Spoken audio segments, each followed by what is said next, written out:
Saudara Wakil Menteri Ketenagakerjaan Immanuel Ebenezer alias Noel sudah ditetapkan sebagai tersangka oleh KPK. Sementara Istana belum memutuskan pengganti Ketua Relawan Jokowi Mania itu.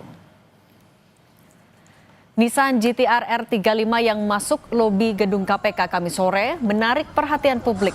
Sedan sport 2 pintu berwarna biru ini merupakan salah satu dari puluhan kendaraan sitaan KPK dari operasi tangkap tangan Immanuel Ebenezer yang dipamerkan ke publik.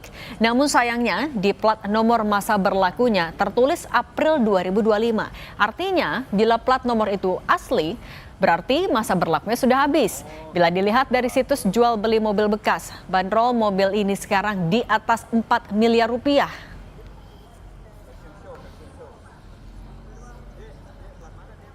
Wamenakar Immanuel Ebenezer sudah ditetapkan sebagai tersangka oleh KPK. Namun, Istana maupun mantan Presiden Joko Widodo menegaskan menghormati proses hukum di KPK. Lalu siapa kira-kira sosok yang berpotensi menggantikan Noel? Kita bahas bersama Sekjen DPP Barajp Relly Regan, lalu ada politisi PDIP Ferdinand Hutahian, dan analis politik dari Parameter Politik Indonesia Adi Prayitno. Selamat petang semuanya. Selamat petang, Mbak. Selamat petang. Oke, saya mau ke Bung Relly dulu ya. Bung Relly, kita mau mengingat dulu background dari seorang Noel. Mulai dari Ketua Umum Jokowi Mania, kemudian mengalihkan dukungannya kepada Prabowo pada saat itu. Tapi sekarang, baik Istana maupun dari keluarga Solo semuanya mendukung proses KPK, menghormati, seakan tidak mau ikut campur. Anda melihat seperti ditinggalkankah rekan Anda? Iya, kalau kita lihat deh proses hukum yang berjalan, apa yang dilakukan OTT oleh KPK itu kita dukung proses hukumnya. Tapi apa namanya yang dilakukan KPK ini saya rasa terlalu berlebihan ya. Kenapa? Oh iya berlebihan dong. Apa mobil motor yang dipajangkan itu kan itu bukan menunjukkan ekspektasi dari barang bukti yang bersangkutan. Karena saya nggak dijelaskan seakan-akan itu diambil dari rumahnya Bang Noel aja. Padahal mobil atau motor itu nggak ada itu tapi ininya masuk di dalam situ. Itu kan harus diperjelas juga sama KPK. Tadi saya lihat press release KPK oleh Ketua KPK ya menyampaikan dari 15 atau beberapa tersangka yang tadi dibawa di dalam jumpa pers tadi bahwa ada beberapa media menyampaikan juga mempertanyakan hal tersebut. Apa kaitannya motor sama mobil berpuluh-puluh itu? Sebutkan aja siapa tersangkanya, siapa pemberinya. Dan recehan amat KPK ini. Banyak juga yang besar-besar yang lain. Itu Kejaksaan Agung itu ratusan triliunan yang diiniin. Ini sistem ya, sistem. Bang Noel itu sudah turun, saudara Noel itu sebagai wamen turun mendobrak pertahanan ijazah.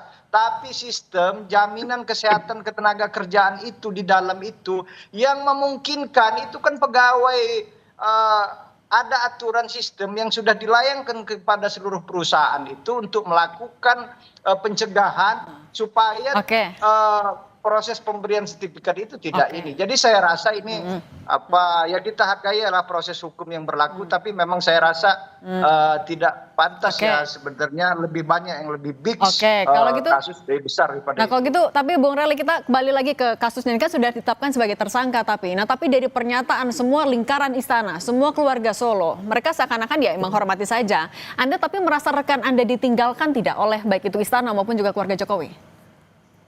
Enggak ya, kita juga hargai proses hukum, apa yang dilakukan oleh KPK, kawan-kawan di KPK.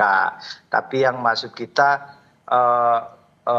saudara Noel tidak layak juga diperlakukan seperti itu. Bahwa seakan-akan hasil gravitasi itu mobil puluhan sampai disebutkan 20 motor.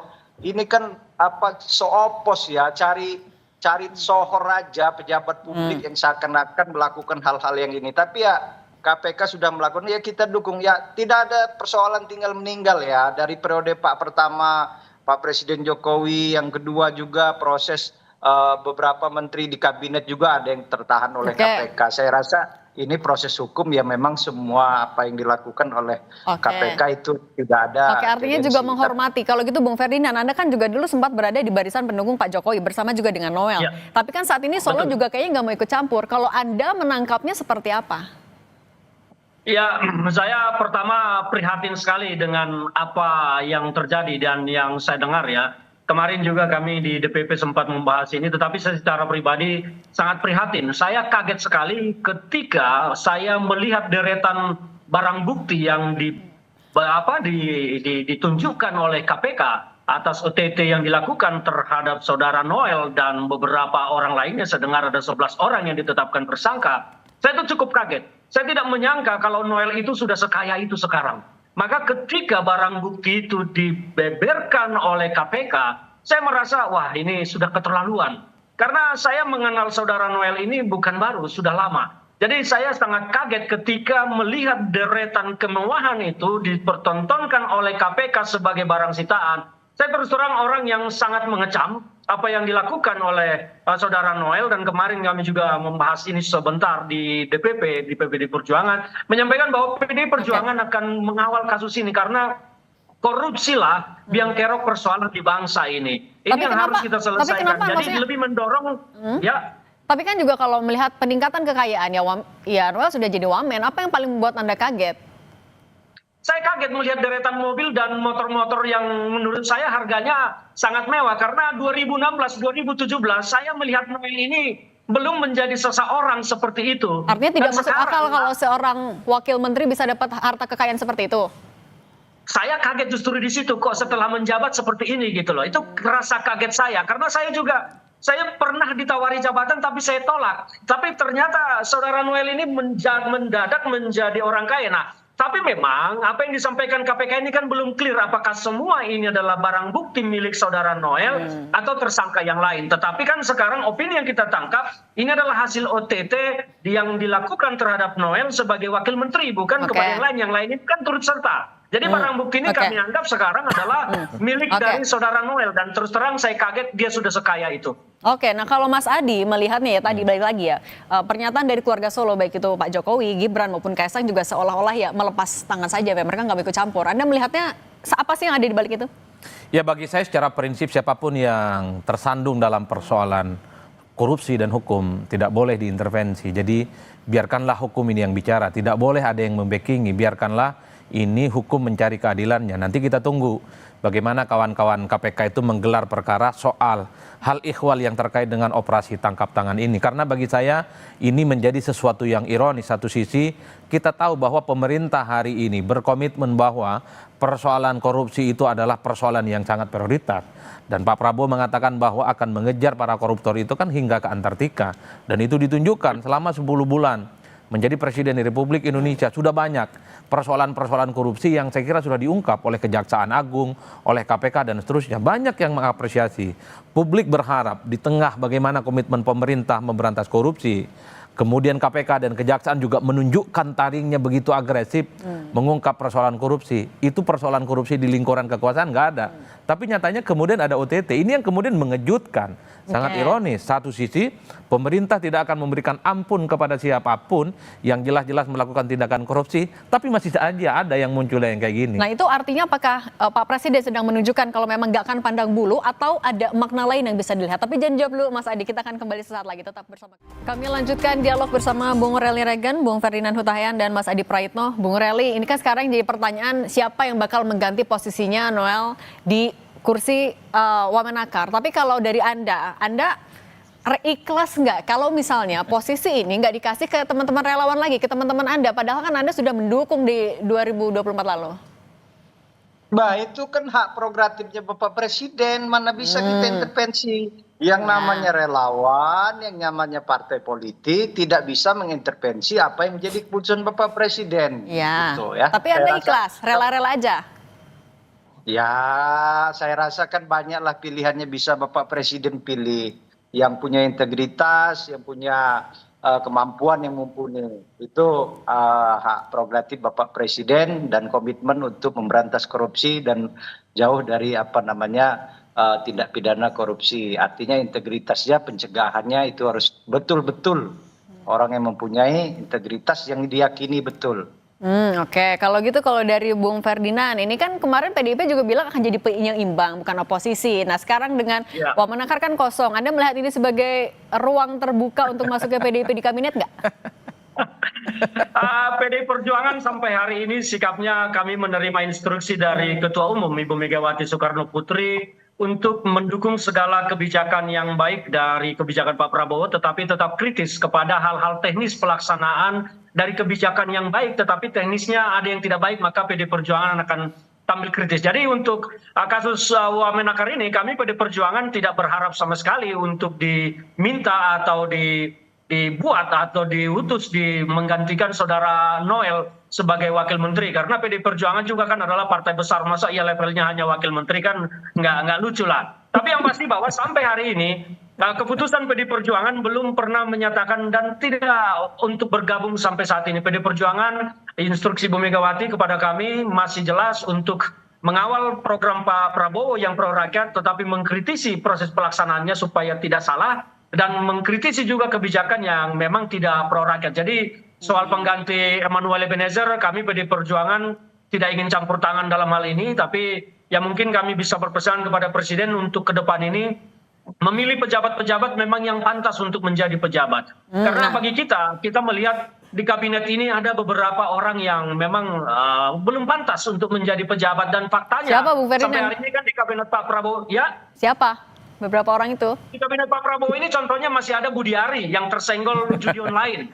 Ya, sampai hari ini masih melenggang, bahkan kemarin itu kita dengar sudah pengen masuk jadi di kadernya Gerindra, mungkin mencari perlindungan. Masih ada beberapa nama lain lagi yang harus dievaluasi. Tapi kami sebagai partai penyeimbang saat ini tidak ingin mencampuri, tetapi wajar bagi kami memberikan saran kepada Presiden Pak Prabowo sebagai wujud kami untuk mendukung pemerintahan beliau supaya tidak gagal. Oke, nah tadi soal kursi Wamen, sebenarnya Mas Adi, urgent nggak untuk segera diganti atau ya biarin aja kosong? Saya mau komentar dua hal. Pertama, di pemerintahan kali ini jangan pernah main-main dengan korupsi. Jadi siapapun yang terlibat pasti akan ditindak. Yang kedua, persoalan Wamen bagi saya nggak penting-penting amat, karena masih ada menteri yang sebenarnya masih bisa menjalankan fungsinya, terutama untuk sebagai penterjemah dan dari keinginan Presiden.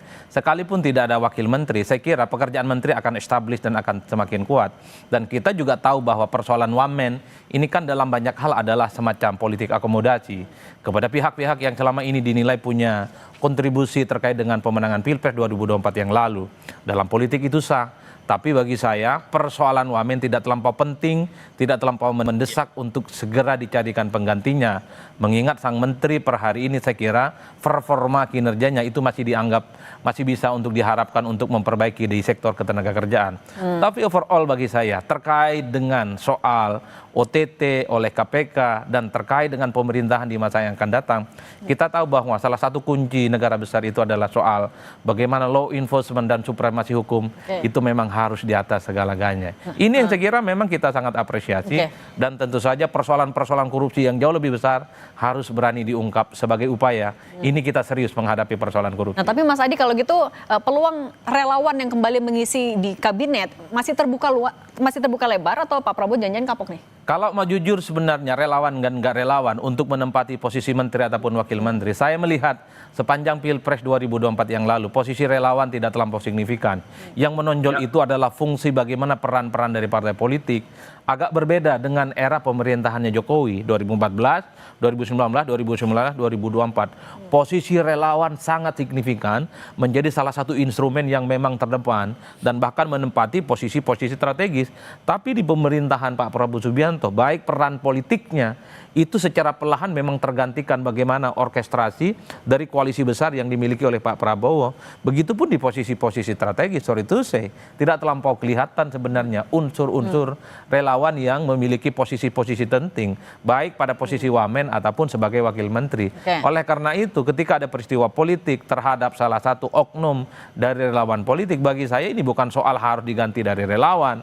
Tapi yang paling penting, kalaupun toh ada kebutuhan untuk mengganti posisi wakil menteri, carilah yang memang bisa bekerja. Dan yang paling penting, punya integritas supaya tidak nyerong-nyerong. Melakukan tindakan-tindakan yang itu terhindar dari korupsi. Saya kira itu penting. Oke, nah Mas Adi, kan kalau kita melihat sosok Noel ini sebenarnya dekat juga dengan circle dari Pak Prabowo karena relawannya dan juga Pak Jokowi. Tapi bisa tetap terjaring OTT KPK. Ini apa yang terjadi? Akan berpengaruh juga nggak hubungan kepada Pak Jokowi dan juga Pak Prabowo? Saya kira nggak ada hubungan yang kemudian akan terpengaruh dan berdampak dalam konteks ini. Saya melihat rata-rata kecenderungan secara umum. Jadi siapapun yang terlibat dalam persoalan korupsi, entah dia proporsional, entah dia elit partai, entah dia anggota dewan, ataupun elit-elit kunci, kalau dia sudah berurusan dengan persoalan hukum, semua angkat tangan. Dan pasti akan menganggap itu adalah proses hukum dan semua harus dihargai. Tapi ada eksepsional, kalau ada persoalan-persoalan hukum yang dinilai itu janggal, ada potensi soal politiknya jauh lebih kuat dibandingkan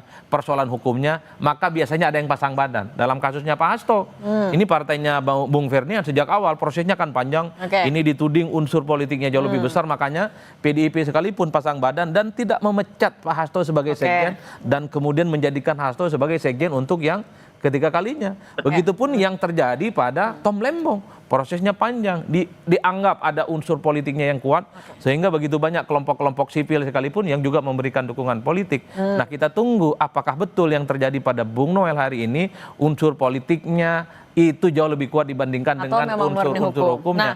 Per hari ini pembelaan itu tidak ada. Dan hanya mengatakan bahwa ini tidak seberapa jumlahnya. Masih ada yang lebih besar, masih ada yang lebih jombo yang mesti diungkap. Dalam persoalan korupsi bagi saya, kecil dan besar sama aja. Ini harus dibereskan dan harus ditindak. Oke, nah kalau gitu saya mau balik lagi ke Bung Rely. Bung Rely, ini kan juga tidak ada yang pasang badan dan diduga menerima 3 miliar rupiah baru 2 bulan setelah dilantik. Nah, bagaimana Anda akan bisa menjelaskan, meyakinkan ke publik yang lain ataupun juga kepada pemerintah kalau ya relawan tidak semua seperti ini?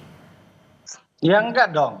Ini kan apa namanya sistem ya, sistem yang dilakukan. Noel itu melakukan turun terkait penahanan ijazah-ijazah di beberapa karyawan perusahaan. Ada sistem yang setelah dikeluarkan oleh edaran dari Kementerian Tenaga Kerja kepada perusahaan-perusahaan, sistem itu tidak berjalan.